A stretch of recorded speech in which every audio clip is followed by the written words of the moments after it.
Hi friends, ఓం సాయిరామ్. బాబాగారి ఆశీస్సులు అందరిపైన ఉండాలని చెప్పి మనస్ఫూర్తిగా కోరుకుంటూ అందరూ సుఖంగా సంతోషంగా ఆరోగ్యంగా ఉండాలని, బాబాగారి ఆశీస్సులు అందరిపైన ఉండాలని మనస్ఫూర్తిగా కోరుకున్నాండి. ఇక ఈరోజు వీడియోలో బాబాగారు ఏం చెప్పబోతున్నారు అంటే, తల్లి క్షణం ఆలస్యం చేయకుండా ఏడుకొండల స్వామిని నామాలను తాకి చూడు. నీ జాతకం రాజయోగం పట్టిస్తుంది. ఇంత అదృష్టాన్ని వదులుకోకు బిడ్డ అని బాబాగారు ఈరోజు ఒక అద్భుతమైనటువంటి సందేశాన్ని మన ముందుకు అందిస్తున్నారండి. ఆలస్యం చేయకుండా ప్రతి ఒక్కరు కూడా బాబాగారి మీద నమ్మకంతో ఈ ఏడుకొండల స్వామిని నామాలను తాకి చూడు. జీవితంలో ఎలాంటి కష్టాలు వచ్చినా కూడా మనకు బాబాగారు తోడుగా ఉన్నారు అనే ధైర్యంతోనే ఈ సందేశం మనకు అందిస్తున్నారండి. ప్రతి ఒక్కరు కూడా బాబాగారు ఏం చెప్తున్నారో ఇప్పుడు విని తెలుసుకుందాం.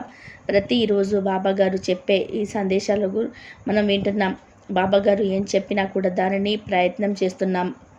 మన కష్టాలు దూరం కావడానికి ఏదైనా మార్గం మనకు పనిచేస్తుందేమో అన్న ఆశతోటి బాబాగారు చెప్పినవన్నీ కూడా చేస్తూ ఉన్నాం. అయినా సరే మన కష్టం తీరడం లేదు అని బాబాగారితో ఎన్నోసార్లు మనము ఉన్న బాధలన్నీ చెప్పుకుంటూ ఉంటాం. మరి ఆ బాధలను పోగొట్టుకోవడానికి బాబాగారు ఇస్తున్న అవకాశం ఇది.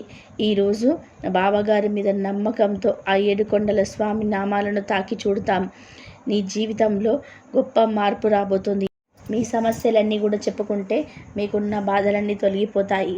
తల్లి, నువ్వు క్రోధి నామ సంవత్సరంలో అడిగిపెట్టేలోపు నీ జాతకమే మారిపోతుంది. నీకు రాజయోగం పట్టబోతుంది. ఇంత అదృష్టాన్ని ఎవ్వరు కూడా కాదనుకోరు. కాబట్టి ఈరోజు నీ జాతకంలో ఎలాంటి దోషాలున్నా, ఎలాంటి క్లిష్ట పరిస్థితుల్లో నీకు ఎదురవుతున్నా కూడా గట్టెక్కించడానికి నీకు ఒక చిన్న ఉపాయం చెప్తాను. దానిని జాగ్రత్తగా వింతల్లి. ఎందుకంటే ఈ సాయి మీద నమ్మకంతో ఏడుకొండల స్వామి నామాలు తాకావు. ఆయన 1000 నామాలతో పేరుగాంచిన వాడు, వడ్డీ కాసులవాడు. నీకు ఎలాంటి ఆర్థిక ఇబ్బందులు ఉన్నా కూడా తొలగించేటువంటి వాడు. కాబట్టి ఆయన కృపతో నువ్వు ఈ రోజున మరింత ఉన్నత స్థాయికి వెళ్ళాలి అంటే, నీ బాధలన్నీ తొలగిపోవాలంటే ఈరోజు ఈ సాయి మాటలు వినాలి తల్లి. ఎందుకంటే ఈ సాయి ఎప్పుడు కూడా నీ మంచిగా కోరుతాడు. నువ్వు నీ జీవితంలో అనుకున్నది సాధించాలంటే ఈరోజు ఈ సాయి చెప్పే మాటలు పూర్తిగా విని అర్థం చేసుకోవాలి. రేపటి రోజున ప్రయత్నం చేయి. ఏది చెప్పినా ఏది చేసినా ఈ బాబా నీ కోసమే చెప్తాడు. నా బిడ్డ బాగుండాలని చెప్తాడు. అర్థం చేసుకొని విను తల్లి. ప్రతి క్షణము నువ్వు నా కోసమే ఎదురు చూస్తూ ఉంటావు. నా గురించే ధ్యానిస్తూ ఉంటావు. నీ కష్టాన్ని చెప్పుకొని మదన పడతావు. ఎప్పుడు కూడా నీ వాళ్ళతో సంతోషంగా ఉండడానికే ప్రయత్నం చేస్తావు. ఎన్ని బాధలు ఉన్నా కూడా వారితో చెప్పుకోవడానికి సంకోచిస్తావు. నువ్వు నాతో చెప్పుకోవడానికి కూడా కన్నీటి ఆవేదనతో వ్యక్తం చేశావు తల్లి. అందుకే నువ్వు నాకు ఎంతో ప్రీతికరమైన బిడ్డవి. నువ్వు ఇంత మదన పడుతూ ఉంటే నేను చూస్తూ ఊరుకుంటానా తల్లి? నీకు ఎవరైతే అన్యాయం చేశారో, నీ చుట్టూ ఉన్నవారు నిన్ను ఎప్పుడు కూడా ఏదో ఒక మాటతో అంటూ నిన్ను బాధ పెడుతూ ఉంటారు. అలాంటి వారిని శాశ్వతంగా దూరం చేస్తాను. అంతేకాదు, నువ్వు ఉన్న గొప్ప స్థాయి నుంచి చూసి వారు తిరిగి వచ్చి క్షమించమని వేడుకుంటారు. నువ్వు ఉన్న స్థాయిని చూసి ఈర్ష్యపడేలాగా చేస్తాను తల్లి. అంత గొప్పగా నువ్వు ఎదగబోతున్నావు. ఇక రాబోయే రోజులన్నీ కూడా సంతోషంగా ఆడబోతున్నాయి. నువ్వు ఎన్నో రోజులుగా నీ భర్త కోసం ఎదురు చూస్తున్నావు. నా బిడ్డలను నేను పోషించుకోలేకపోతున్నాను బాబా. నాకు నా భర్త సహాయం కావాలి. నా భర్త ప్రేమను నేను పొందాలి అని నువ్వు ఆరాటపడుతున్నావు తల్లి. ఎన్నో రోజులుగా ఇది నాతో చెప్తూనే ఉన్నావు. నీ భర్త మనసులోని స్థానం పొందాలి అంటే, నీ స్థానం ఉండాలి అంటే ముందు నీ భర్తను మార్పు రావాలి. ఆ మార్పు రావడానికి నేను ఎన్నో విధాలుగా ప్రయత్నం చేస్తున్నాను. నా బిడ్డ సంతోషంగా ఉండాలి అన్నదే నా ప్రయత్నం. తల్లి, నీ అనారోగ్యం గురించి ఎలాంటి చింత పెట్టుకోవద్దు.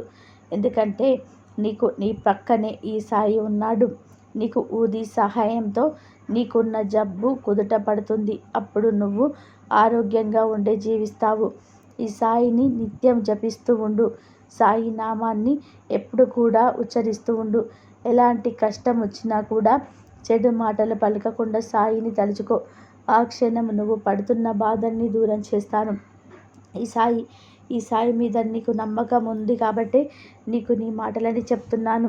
తల్లి, నీ బిడ్డల గురించి, భవిష్యత్తు గురించి ఆలోచిస్తూ ఏడవకు. నీ భర్త తిరిగి వస్తాడు. నీ బిడ్డల భవిష్యత్తు కూడా ఎంతో ఆనందంగా ఉంటుంది.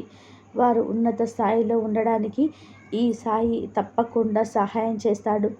నీ వాళ్ళతో నువ్వు సంతోషంగా ఉండడమే నాకు కావలసింది. తల్లి, నువ్వు ఏ క్షణంలో కూడా శ్రద్ధ సబూరుని కోల్పోవద్దు.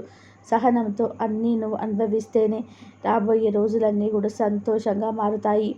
ఇక నీ పెద్దవాళ్ళతో నువ్వు ఎంత గౌరవంగా బతికితే అంత తొందరగా ఉన్నత స్థాయికి చేరుకుంటావు. నీ మనసు ఎప్పుడు బాగలేదు అని చెప్పి అనిపిస్తే ఆ క్షణం ఈ సాయిని తలుచుకో. సాయి ముంద కూర్చో. సాయిని చూస్తూ ఉండు. సాయి నీకేదో ఒక రూపంలో సందేశం ఇస్తాడు. సాయిని చూస్తూ ఉన్నంతసేపు నీకు ఎంతో ఆనందం కలుగుతుంది. నువ్విక ఎలాంటి దిగులు పెట్టుకోవద్దు. ఆందోళన అసలే చెందకు. బాబా, నేను నీ భక్తురాల్ని. నిన్ను తలుచుకోని క్షణం అంటూ లేదు. అనుక్షణం నిన్నే ఆరాధిస్తాను, నిన్నే పూజిస్తాను. ఎన్నో సంవత్సరాలుగా నిన్నే ఆరాధిస్తున్నాను. నాకు ఊహ తెలిసినప్పటి నుండి నిన్నే వేడుకుంటున్నాను. ప్రతి బాధ నీతో పంచుకుంటున్నాను. అయినా సరే ఎందుకు బాబా ఇన్ని కష్టాలు ఇచ్చావు? ఎప్పుడు నేను నీ ధ్యాసలోనే ఉన్నాను కదా. ఎక్కడైనా తప్పు చేశానా? మరి ఎందుకు ఇన్ని కష్టాలు ఇచ్చావు అని నీ మనసు నాతో ప్రశ్న వేస్తుంది తల్లి. అలాంటి ప్రశ్న ఉంటే ఒక్కసారి నేను చెప్పేది అర్థం చేసుకో.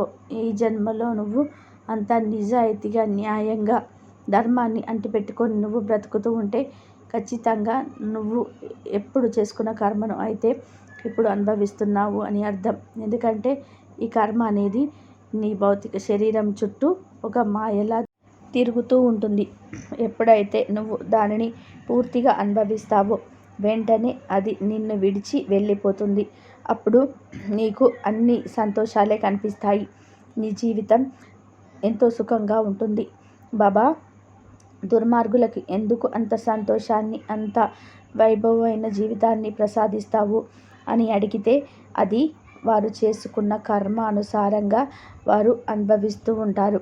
ఎప్పుడు కూడా ఎవరైతే మంచిని అంటిపెట్టుకొని ధర్మబద్ధంగా పనులు చేసుకుంటూ న్యాయంగా బతుకుతూ వారి కష్టార్జితాన్ని మాత్రమే నమ్ముకుంటూ బతుకుతూ ఉండాలి. వాళ్ళెప్పుడు కూడా పేదరికంలో ఉన్నా కూడా ఆ భగవంతుడి దృష్టిలో కోటీశ్వరులు. కాబట్టి ఏ సమయానికి భగవంతుడు ఏమి ఇవ్వాలో ప్రతి మనిషికి నిర్ణయించుకుంటాడు. మనం ఎప్పుడు మంచిని ఆలోచించాలి. యోగ్యమైన దానిని మాత్రమే 10 మందికి ఉపదేశించాలి. ఎవరి కర్మ ఎలా ఉంటే అలాగే తప్పకుండా జరిగి తీరుతుంది. నేను అన్ని ప్రదేశాలను వ్యాపిస్తూ ఉంటాను. నేను లేని కారణం చోటంటూ లేదు తల్లి. తల్లి, నా బిడ్డలు ఎప్పుడు కూడా నా గురించి ఆలోచించే వారి పట్ల నేను కూడా వారి పట్ల అంతే దీర్ఘంగా ఆలోచిస్తూ వారి సంతోషం కోసం ఎదురు చూస్తూ ఉంటాను. ఎప్పుడెప్పుడు వారు అనుభవిస్తున్న కష్టం నుండి బయటపడతారా అని చూస్తూ ఉంటాను. నేను ఎప్పుడు నా గురువు దగ్గర కోరుకునేది ఒకటే. నన్ను నమ్ముకున్న వారు, నా బిడ్డలందరూ కూడా సంతోషంగా ఉండాలి అని వేడుకుంటాను. నా గురువు చెప్పిందే నేను చేస్తాను. ఎవరైతే వారి ప్రేమకు నన్నే లక్ష్యంగా చేసుకుంటారో వారు నాలో ఐక్యమైనట్టు భావిస్తాను. ఎందుకంటే వారు నిత్యం నన్నే స్మరిస్తూ ఉంటారు. ఎక్కడ చూసినా కూడా ఈ సాయిని కనబడతాడు. కాబట్టి ఎలాంటి ఆటంకాలు వచ్చినా కూడా వారిని బయటపడేసే మార్గాన్నైతే నేను నిరభ్యంతరంగా చూపించగలను. తల్లి, నా మీద నమ్మకం ఉంచు. ఈ సాయి చెప్పింది విను. ఎందుకంటే ఆలస్యం చేసే కొద్దీ నీ జీవితంలో ఇంకా ఇంకా కష్టాలన్నిటివి వస్తూ ఉంటాయి. నీ చుట్టూ ఉన్న వాళ్ళతో జాగ్రత్తగా ఉండు. అందరూ నీలా ఉండరు. నువ్వు ఆలోచించే విధానం వేరు. వారి మనసులో ఉన్న కుట్రలే నువ్వెప్పటికి కూడా బయట పెట్టలేవు, తెలుసుకోలేవు. కాబట్టి అందరినీ గుడ్డిగా నమ్మకు. ఒక్కొక్కసారి నీ వాళ్ళు అనుకున్న వాళ్ళే మోసం చేయడానికి ప్రయత్నం చేస్తుంటారు. అలాంటి వారితో జాగ్రత్తగా ఉండు. కష్టాలలో కూరుకుపోయి నిన్ను పలకరించే వారే లేకపోయినప్పుడు నీ బంధువులు ఎక్కడ? అదే నువ్వు సంతోషంగా అందరితోటూ కలిసి మెలిసి మంచి డబ్బుతో బాగున్నావే అనుకో. ఆ సమయంలో నీ చుట్టూ చేరి ఎంతో ఆప్యాయతని, ప్రేమని నటిస్తారు. అలాంటి ప్రేమకి నువ్వు పొంగిపోవద్దు. ఈ సాయి చెప్పేది గుర్తుపెట్టుకో తల్లి. బాబా, నువ్వు చెప్పినట్టుగానే నేను ఎంతో మంచివాడిని, ఎంతో మంచిదానిని. ఎందుకంటే నీ మార్గంలో నేను నడుస్తున్నాను సాయి బిడ్డని. కాబట్టి నేనే తప్పు చేయను. అయినా సరే కష్టాన్నైతే అనుభవిస్తున్నాను. నీ బాటలో నడుస్తున్నాను. చేతనైతే మంచి పని చేస్తాను. కొందరిని ఆదుకుంటాను. కష్టంలో ఉన్నవారికి ఎంతో కొంత సహాయం చేయడానికి ప్రయత్నం చేస్తాను. కష్టాన్ని మాత్రమే నమ్ముకున్నాను. నేను ఎప్పుడు కూడా నా వాళ్ళు అంటున్నాను. నా వాళ్ళ గురించి మాత్రమే నేను ఆలోచిస్తున్నాను. నా కర్తవ్యం ఏంటో నేను గుర్తుపెట్టుకున్నాను. మరి అయినా సరే నీ ఎందుకు ఈ కష్టం, ఎన్ని రోజులు ఈ బాధను అనుభవించాలి? నాకు ఇక ఓపిక లేదు. నా ఒంట్లో ఉన్న శక్తి తగ్గిపోయింది బాబా, నేను భరించలేని కష్టాన్ని అని నా బిడ్డ ఎంతగానో దీనంగా అడుగుతుంది. తల్లి, నీకోసం ఒక చక్కటి ఉపాయం చెప్తాను, జాగ్రత్తగా విను. ఈ రాత్రికి చేసుకో, నీ మనస్సు కుదుట పడుతుంది అని బాబాగారు అంటున్నారండి. ఇప్పుడు మనకు బాబాగారు ఒక చిన్న పరిహారాన్ని అందిస్తున్నారండి. ఈ పరిహారం ఈరోజు రాత్రికి ప్రతి ఒక్కరూ చేయవచ్చు. ఇది ఈరోజు చేయడం కుదరకపోతే రేపు మళ్ళీ రేపైనా చేసుకోవచ్చు. ప్రతిరోజు కూడా చేసుకోవచ్చు. సాయంత్రం పూట చేసుకోండి. సాయంత్రం చేసుకోవడానికి బాబాగారు అయితే చిన్న అవకాశం ఇది, తప్పకుండా ప్రయత్నం చేయండి. ఒకే ఒక రావి ఆకును తెచ్చుకొని అందులో ఆ ఆకు పైన మీరు ఏడుకొండల స్వామి నామాలను గంధంతో గీయాలి. అలా గీసిన తర్వాత మధ్యలో కుంకుమతో ఆయనకు అలంకరణ చేసుకోండి. మీకు నచ్చిన విధానంగా నామాలను దిద్దండి. అందులో నామాలను దిద్దిన తర్వాత కింద భాగంలో మీ సమస్య ఏంటి, మీ మనసులో మాత్రమే చెప్పుకొని బాబా గారి మీద నామాన్ని అక్కడ వేయండి. జై సాయిరామ్ అని చెప్పి చిన్నగా రాయండి. ఇలా రాసిన ఈ రావి ఆకును బాబా గారి పాదాల దగ్గర ఉంచి మీ సమస్యను చెప్పుకున్న తర్వాత రాత్రి పడుకునే సమయంలో చేయవచ్చు. లేదంటే రేపు ఆదివారం చేసుకోవచ్చు, లేకపోతే మళ్ళీ గురువారం చేసుకోవచ్చు, మంగళవారం, శుక్రవారం, ఈరోజు ఎప్పుడైనా సరే చేసుకోవచ్చు. మీ సంకల్పం చెప్పుకొని మీ బాధనంతా విన్నవించుకున్న తర్వాత ఆ రావి ఆకును భద్రంగా మీ దగ్గరనే ఒక రాత్రి మీ పక్కనే పెట్టుకొని పడుకోవాలి. ఆ విధానంగా మీ సమస్యను 10 సార్లు చెప్పుకున్న తర్వాత, మీ మనసులో అనుకున్న తర్వాత ఆ రావి ఆకుని మీ దగ్గర పెట్టుకొని పడుకోవాలి. అలా పెట్టుకొని పడుకునే ఆ రావి ఆకుని ఏం చేయాలి అంటే, నెక్స్ట్ రోజు అంటే తర్వాత రోజు ఆ రావి ఆకును ఎక్కడైనా నదిలో పారే నీటిలో వేయవచ్చు, బావిలో వేయవచ్చు. అలా లేదు, ఇవన్నీ కుదరదు అనుకుంటే చెట్ల పొదల్లో కూడా వేయవచ్చు. ఏడుకొండల స్వామి నామాలను మీరు దిద్దారు, మనస్ఫూర్తిగా మీ సంకల్పం చెప్పుకున్నారు కాబట్టి తప్పకుండా ఆయన అనుగ్రహం మీకు దక్కుతుంది. ఈ ఆఖరి రోజు, ఈ శనివారం రోజు, ఈ వారంలో ఈ శనివారం రోజు మీరు అన్నిటిలోనే విజయాల్ని సాధించాలని నేను కూడా ఆ భగవంతుడితో కోరుకుంటున్నాను. అలాగే బాబాగారి ప్రతి ఒక్కరికి బాబాగారి ఆశీస్సులు అందరిపైన ఉండాలని చెప్పేసి మనస్ఫూర్తిగా కోరుకుంటున్నాను. అందరూ బాగుండాలి, అందరిలో మనం ఉండాలి. ఓం సాయిరామ్. శ్రద్ధ సబూరి బాబాగారి ఆశీస్సులు అందరిపైన ఉండాలి అని చెప్పేసి మనస్ఫూర్తిగా కోరుకుంటూ సర్వే జన సుఖినో భవంతు. సర్వం శ్రీ సాయినాథ్ అర్పణమస్తు. శుభం భవతు. ఓం సాయిరామ్. శ్రద్ధ సబూరి బాబాగారు ఏది చెప్పినా మన మంచి కోసం చెప్తారు కాబట్టి శ్రద్ధ సబూరితో గనక ఉన్నట్లయితే అంతా మంచి జరుగుతుంది. కాబట్టి మనము చేసే ప్రతి ఒక్క పనిలోనూ, ప్రతి ఒక్క దానిలోనూ ఏదైనా సరే మనకంతా మంచి జరగాలంటే బాబా మీద నమ్మకంతో ఉంటే మనకు అంతా మంచి జరుగుతుంది. అన్నీ ఆయనకు చెప్పుకుంటూ